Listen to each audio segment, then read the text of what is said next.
Dans la vidéo précédente, nous vous avons présenté les différentes phases d'une préparation efficace aux examens.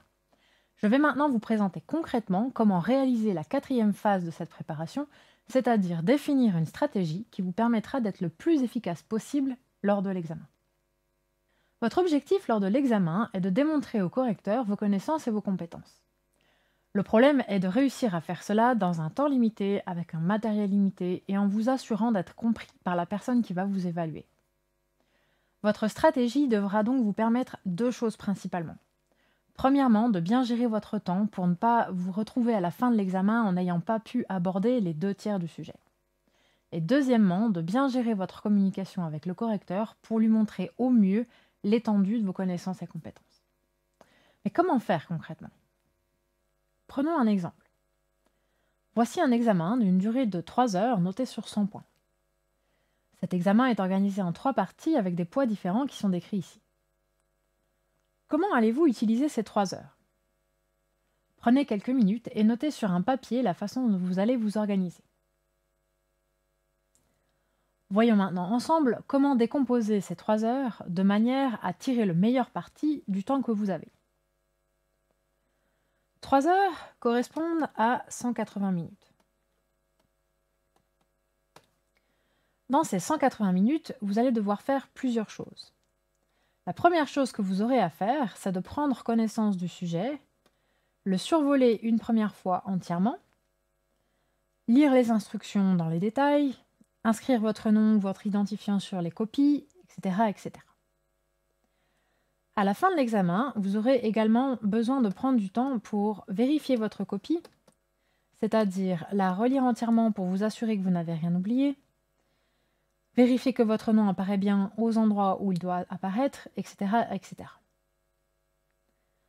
Il est conseillé de consacrer environ 10% du temps total à ces deux étapes, soit ici à peu près 20 minutes.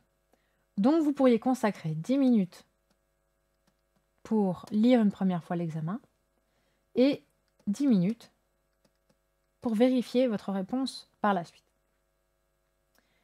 Il vous reste donc à peu près 160 minutes pour résoudre les différents exercices. Vous allez devoir répartir ces 160 minutes dans ces 3 parties. Il y a 2 facteurs à prendre en compte. Le premier, c'est le poids de ces différentes parties dans le barème global et votre capacité à résoudre les exercices qui sont dedans. Si on regarde le poids, pour la partie A par exemple, elle compte pour 40 points sur un total de 100, donc 40% du total de l'examen. Vous devez donc y consacrer au maximum 40% de ces 160 minutes. Ça veut donc dire que pour la partie A, vous pouvez consacrer environ 60 minutes. La partie B pèse à peu près le même poids. Et pour la partie C, il vous restera environ 40 minutes. Maintenant que vous avez une idée du temps que vous pouvez vous permettre de consacrer à chaque partie, vous devez choisir par quel bout commencer. Et là, vous avez plusieurs possibilités. Par exemple, prendre les questions dans l'ordre. Ou alors, commencer par celles qui ont le plus de poids. Ou encore, commencer par les questions sur lesquelles vous vous sentez le plus à l'aise. Cette dernière stratégie, notamment, peut vous aider à prendre confiance en vous et à vous sentir plus serein pour la suite. Un point important est de ne pas vous précipiter au début. Souvenez-vous de la méthode de résolution de problèmes que nous avons vue ensemble. Analyser le problème est la phase la plus importante de la résolution et c'est celle qui vous évitera de partir sur de mauvaises pistes. Enfin, si vous laissez de côté des questions dans un premier temps parce qu'elles vous semblent difficiles, pensez à mettre un signe dans la marge qui vous aidera à les repérer plus vite lorsque vous reviendrez dessus par la suite. Prenons maintenant un scénario qui est déjà arrivé à tout étudiant au moins une fois dans sa vie. Vous êtes en plein milieu de l'examen et vous bloquez sur une question. Prenez quelques minutes pour réfléchir à ce que vous feriez dans cette situation et écrivez-le. Regardons maintenant ensemble quelle stratégie il est possible d'utiliser dans un tel cas. Nous avons vu précédemment que vous pouviez consacrer jusqu'à 60 minutes à peu près pour cette partie B. On a un peu plus de détails maintenant sur le contenu de cette partie B et on voit qu'elle est en 6 questions. Ça veut donc dire que vous pouvez consacrer environ 10 minutes par question. Si vous bloquez déjà depuis 10 minutes sur cette question, alors en fait la bonne stratégie consiste à s'arrêter là et à passer à la suite, quitte à revenir plus tard sur cette question. Mais votre objectif doit être de ne pas perdre trop de temps sur cette question que vous ne réussissez pas à résoudre pour pouvoir consacrer plus de temps à des questions que vous savez résoudre. Avoir une idée approximative du temps que vous pouvez consacrer aux différentes questions de l'examen peut vous aider à mieux gérer votre temps en cas de difficulté. Donc prendre quelques secondes pour faire ces petits calculs au début de l'examen est donc un bon investissement. Nous avons vu combien de temps vous pouvez consacrer aux questions de la partie B.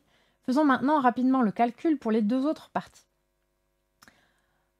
La partie A, vous pouviez lui consacrer également à peu près 60 minutes. Elle est décomposée en 20 questions. Ça veut donc dire que vous pouvez consacrer à peu près 3 minutes par question. Pour la partie C, vous pouviez lui consacrer à peu près 40 minutes.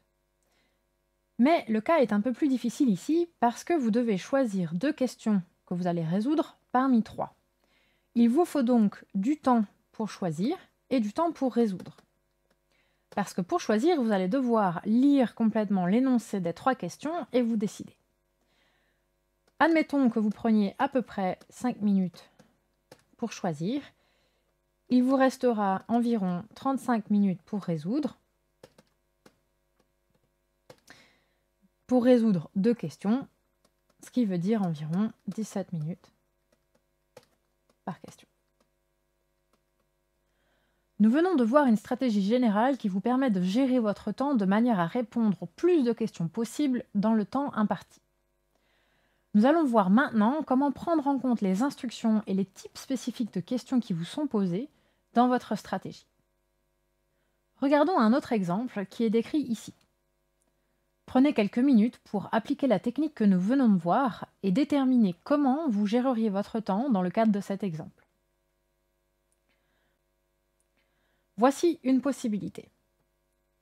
D'abord, réservez 10 minutes au début pour prendre connaissance du sujet, lire les instructions, etc.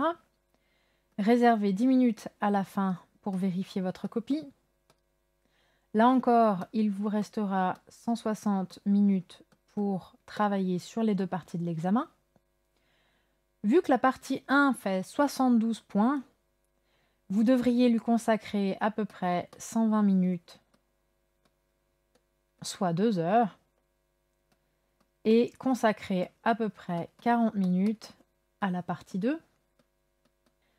Dans cette partie 2, les 2 questions ont des poids différents, ce qui veut donc dire que vous devriez passer un peu plus de temps sur la question 1 que sur la question 2. Regardons maintenant la partie 1 un peu plus en détail. Les questions de la partie 1 sont des questions à choix multiples, et vous avez ici un extrait des instructions de cet examen qui indique comment ces questions sont notées. Ce type de barème, avec des points négatifs en cas de réponse incorrecte, est souvent utilisé dans le cadre des examens QCM, car il permet de s'assurer que le fait de répondre au hasard ne permet pas de réussir l'examen. En effet, ce serait vraiment très injuste que des étudiants qui répondent au hasard puissent obtenir une meilleure note que les étudiants qui ont réellement travaillé. Lorsque vous êtes devant ce type de barème, vous devez en fait éviter de répondre si vous n'êtes pas sûr de votre réponse. Pour vous assurer de choisir la bonne réponse, une stratégie efficace consiste à lire d'abord la question, mais pas les différentes options, de travailler au brouillon pour déterminer quelle est la bonne réponse par vous-même, et seulement après de comparer avec les options qui vous sont proposées. Vous pouvez ensuite vérifier votre réponse en utilisant une des stratégies de vérification vues dans le chapitre 4 de ce MOOC, ou encore vérifier que toutes les autres options qui vous sont proposées sont fausses. Regardons maintenant la partie 2 de l'examen. Il s'agit de questions ouvertes. Si on regarde les instructions qui sont données, elles indiquent que la réponse doit être justifiée et que toutes les étapes du raisonnement doivent être décrites. C'est donc le type de question dans lequel vous devez faire attention à la façon dont vous communiquez avec le correcteur. En effet, celui-ci ne pourra pas deviner ce que vous avez voulu dire si ce que vous avez écrit n'est pas clair, et il ne pourra pas inventer non plus ce que vous n'avez pas écrit. Donc la présentation de votre solution est particulièrement importante. Si vous manquez de temps pour aborder une question ouverte, une stratégie possible consiste à au moins décrire la méthode que vous auriez utilisée, même si vous n'avez pas le temps de l'appliquer concrètement. En effet, cela donne au correcteur au moins quelques éléments pour vous évaluer et peut peut-être vous permettre d'obtenir quelques points.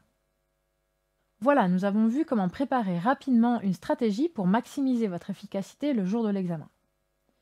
Voyons maintenant une dernière technique qui vous aidera à garder votre concentration et votre détermination tout au long de l'examen.